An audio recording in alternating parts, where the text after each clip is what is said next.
Hi friends, idli பவுடரை வச்சு ஒரு மசாலா குழம்பு எப்படி செய்கிறதுன்னு பார்க்கலாம் வாங்க. அதுக்கு ஃபஸ்ட்டு சின்ன வெங்காயம் ஒரு 100 கிராம் எடுத்துக்கோங்க, இல்லைன்னா 1/4 கிலோ, உங்களோட இஷ்டம் எவ்வளோ வேணாலும் முழுசாக தொளிச்சு வச்சுக்கோங்க. 1/2 கப் தயிர் எடுத்துக்கோங்க. அடுத்து 2 ஏலக்காய், கொஞ்சம் பட்டை, ஒரு 2 கிராம்பு, இதெல்லாம் எண்ணெயில் பொரிக்கிறதுக்கு வேணும். ஃபஸ்ட்டு வடக்கல் வச்சுன்னா எண்ணெய் ஊற்றி கிராம்பு, பட்டை, ஏலக்காய் இதெல்லாம் போடணும். அதுக்கப்புறம் இஞ்சி பூண்டு 2, ஒரு பூண்டு ஒரு துண்டு இஞ்சி வச்சு நைஸாக அரைச்சி வச்சுக்கோங்க.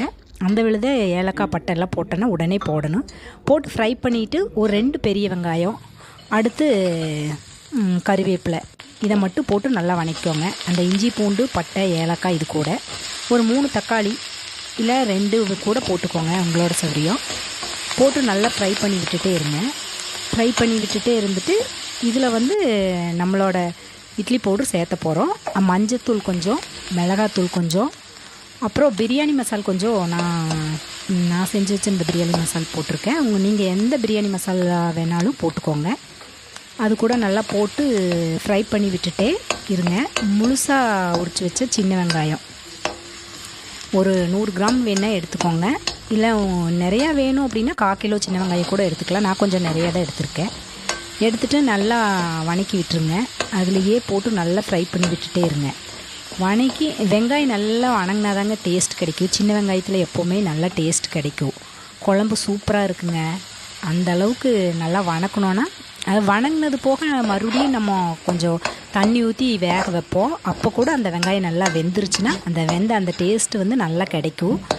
அதுக்கப்புறம் இந்த வெங்காயத்து கூடயே வணக்கிட்டு நம்மளோட இட்லி பவுடருங்க ஒரு 2 ஸ்பூன் எடுத்துக்கோங்க. நல்லா போட்டு நல்லா கலக்கி விடுங்க. நல்லா ஃப்ரை பண்ணி விடுங்க. தண்ணி ஊற்றுறதுக்கு முன்னாடி அந்த வெங்காயத்து கூடயே போட்டு நல்லா ஃப்ரை பண்ணுங்கள் எண்ணெயில்.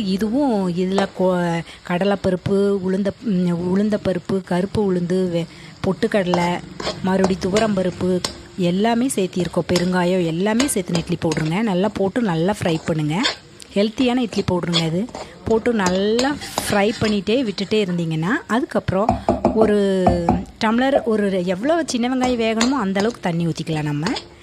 நான் கொஞ்சம் அதிகமாகவே தான் தண்ணி ஊற்றி நல்லா வேக வச்சேன். ஏன்னா அந்த வெங்காயம் நல்லா வெந்துச்சுன்னா நம்மளுக்கு அந்த காய் வெஜிடபிள்ஸோட டேஸ்ட் கிடைச்சா அப்படி இந்த சின்ன வெங்காயத்தோட டேஸ்ட் நம்மளுக்கு கிடைக்கும். அதுக்கப்புறம் நல்லா வேக விட்டுட்டு நல்லா ஓரளவுக்கு கெட்டி ஒரு கெட்டியானன்னா ஒரு கிரேவியாட்ட பதத்தில் வந்தாங்கன்னா நம்ம அந்த சமயத்தில் தான் தயிர் கலப்போம். ஒரு 1/2 கப் தயிர் இந்த மாதிரி எடுத்துகிட்டு உப்பு தேவையான அளவு போட்டுக்கோங்க. இது ஒரு 5 நிமிஷம் நல்லா வேகட்டுங்க. சின்ன வெங்காயம் நல்லா வெந்து ஒரு கிரேவி பதத்துக்கு வந்தோன்னே நம்ம அது கூட தயிர் 1/2 கப்பு ஆட் பண்ணணும். உங்களுக்கு தயிர் வேண்டாட்டி கூட ஒரு 2 ஸ்பூனு உங்களுக்கு தயிரே பிடிக்கலினாலும் கூட நீங்கள் விட்டுறலாம். ஆனால் இதுக்கு தயிர் ஊற்றுனீங்கன்னா அந்த மசாலா குழம்பு டேஸ்ட்டு நல்லா கொடுக்கும். சாதம், சப்பாத்தி எல்லாத்துக்குமே வச்சு சாப்பிட்டா சூப்பர் டேஸ்ட்டாக இருக்குங்க. இப்போ இந்த லாஸ்ட்டாக இறக்குற சமயத்தில் ஒரு 3 மினிட்ஸ் இருக்கிற அப்போ மட்டும் நீங்கள் அந்த தயிர் ஊற்றி கலக்கிக்கங்க. அடுப்பில் வைக்க கூட வேண்டாம், ஆஃப் பண்ணிக்கலாம். லாஸ்ட்டாக தயிரை ஊற்றி கறிவேப்பிலை, மல்லித்தலை போட்டு நம்ம இறக்கிக்கலாம். சூப்பராக இருக்குங்க இந்த டிஷ்ஷு. சப்பாத்தி, சாப்பாடு, ஒயிட் ரைஸ் எல்லாத்துக்குமே இட்லி பவுட்ரு தாங்க முக்கியம். நாம் அரைச்ச இந்த இட்லி பவுட்ரு உங்களுக்கு தேவைன்னா இந்த நம்பருக்கு கால் பண்ணி கூட வாங்கிக்கலாம். இந்த இட்லி பவுட்ரு இருந்தால் உடனே இந்த குழம்பு ரெடி பண்ணிடலாங்க. சாப்பிட்டு பார்த்து ட்ரை பண்ணி பார்த்து கூட இது சேவ் பண்ணி வச்சுக்கோங்க.